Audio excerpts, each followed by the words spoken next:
7月3日起，国务委员兼外长王毅开始为期11天的东南亚之行，赴缅甸出席蓝莓合作外长会，在印尼出席20国集团外长会议，并对泰国、菲律宾、印尼、马来西亚4国进行正式访问。不过，最受外界关注的是 G20轮结束之后，王毅与美国国务卿布林肯在9日举行的双边会晤。这是王毅与布林肯自去年10月底在罗马会晤之后首次面对面会晤，也是自6月10日中美防长在相会期间会谈后，中美高层之间的第5次互动和长时间的沟通。双方都认为此次对话是实质性的，也具有建设性，有助于增进彼此相互了解，减少误解误判，并为两国未来高层交往积累了条件。人民大学国际关系学院教授金灿荣认为，双方一见面，精神都会放松不少，这就能缓和一下两国之间的紧张气氛。谈了5个小时，时间很长，说明把该聊的都聊透了，不搞虚的，把各自该说的都说了，也具有建设性，有助于增进彼此了解，减少误判，并为两国未来高层交往积累了条件。此次王毅与布林肯的会晤是1个月以来中美高层的第5次沟通对话。分析认为，美国总统拜登执政即将进入下半场，对华政策到了调整的关键节点，因此美方对华接触的驱动在增强，而美方不论是寻求为中美关系设立护栏，还是想给中国下单子，始终离不开直接与中国对话的双边轨道。确确实实呢，这个中美双方呢都有去来稳定双边关系的这样的一些意愿。这个中美双方呢都用了坦诚实质性的这样的一些词去描述。那么尤其是这次王毅和布林肯的会谈以后呢，中方对他的评价呢多加了一个建设性的，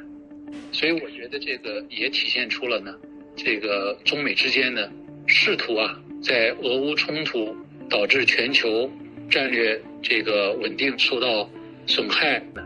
来去加大战略沟通即便双方很难在诸多问题上呢达成共识但是至少呢要保持这种沟通和对话。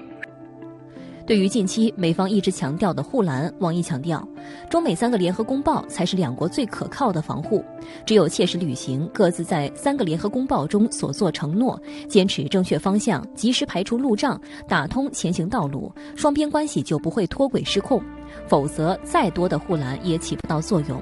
人民大学国际关系学院教授金灿荣认为，王毅这个说法是点中了要害。美方这些年一直在掏空3个联合公报，不信守承诺，那美方提出的设立护栏也没有什么意义。此外，针对台湾问题，王毅全面阐述了严正立场，要求美方必须谨言慎行，务必不要向台独势力发出任何错误信号，务必不要低估中国人民捍卫领土主权的坚定决心，务必不要犯葬送台海和平的颠覆性错误。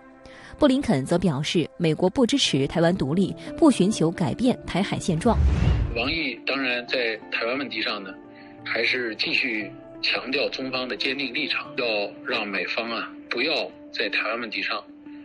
误判，尤其是不要误判呢中方采取必要措施维护国家主权利益的这样的一些战略上的决心。美方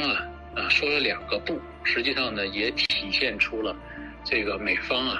对台海问题及其对中美关系的影响也是高度重视的，是吧？中美双方在台湾问题上进行这种战略管控的这样的一个意识呢在增强。在谈到合作方面，王毅向美方提出4份清单，要求美纠正错误对华政策和言行的清单，中方关切的重点个案清单，中方重点关切的涉华法案清单，中美8个领域合作清单。其中前2份清单是去年7月美国常务副国务卿舍曼访问天津时，中方向美方提出，而后面2份清单是此次巴厘岛会晤新增。那么这次呢有2个新的清单，我觉得挺值得大家关注的。一个呢就是美国的涉华法案的清单，我们知道呢，美国的这个行政部门和它的立法机构，也就是美国国会啊，他们在这个对华政策上呢扮演了很消极的这个角色。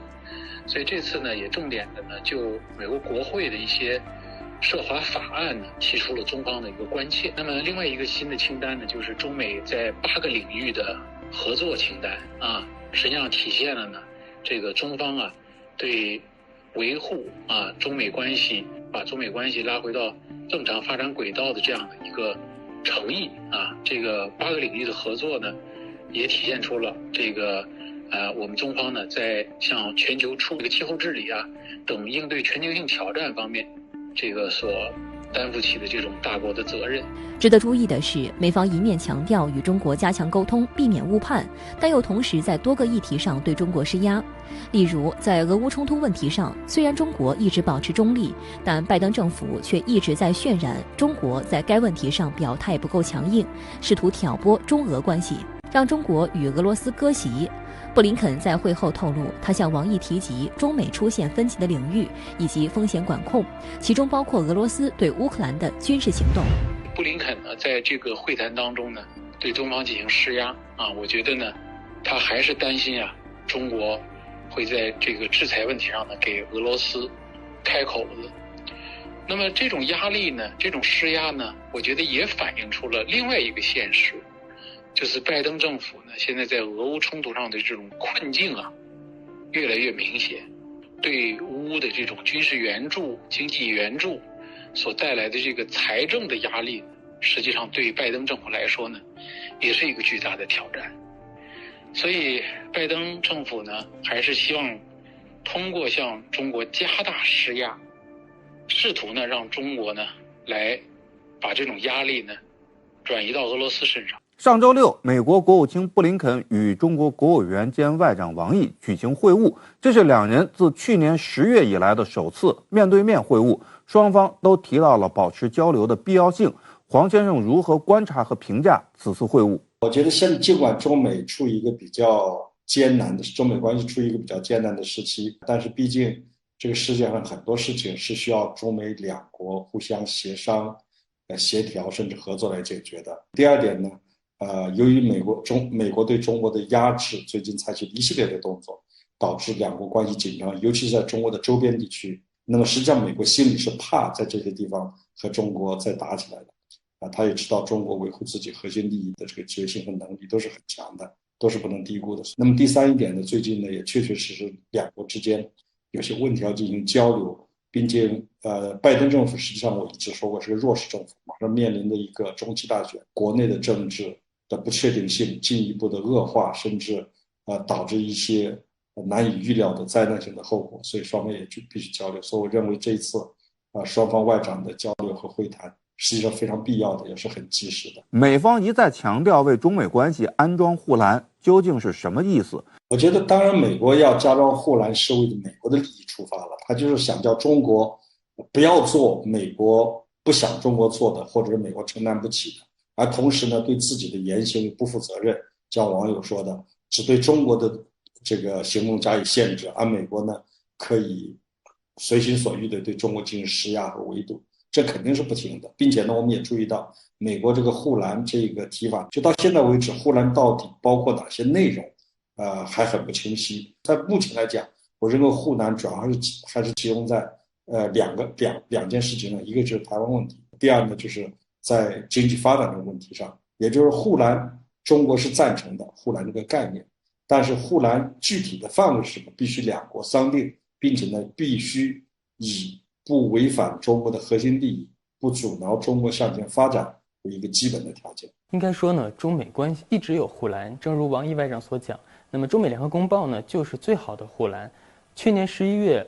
中美两国领导人云会晤的时候呢，拜登总统提出4不1无意，那也是一个很好的护栏。其实现在我们的问题不在于护栏有或者无，多或者少，而关键是要去落实。那么从这个角度来讲呢，我们说现在中美关系最核心的问题是美国一定要正视护栏，并且把护栏维护好、落实好。那么这次会晤呢，我们都注意到，其实这个中美在这个会晤中进行了5个多小时的会谈，这证明双方是有非常强烈的这个会晤和沟通的必要的。而且最近几次这个双边的这个会谈时间也都非常长，所以我们可以看到，就是现在的这样一个光景下，那么对于美国来讲，最需要去做的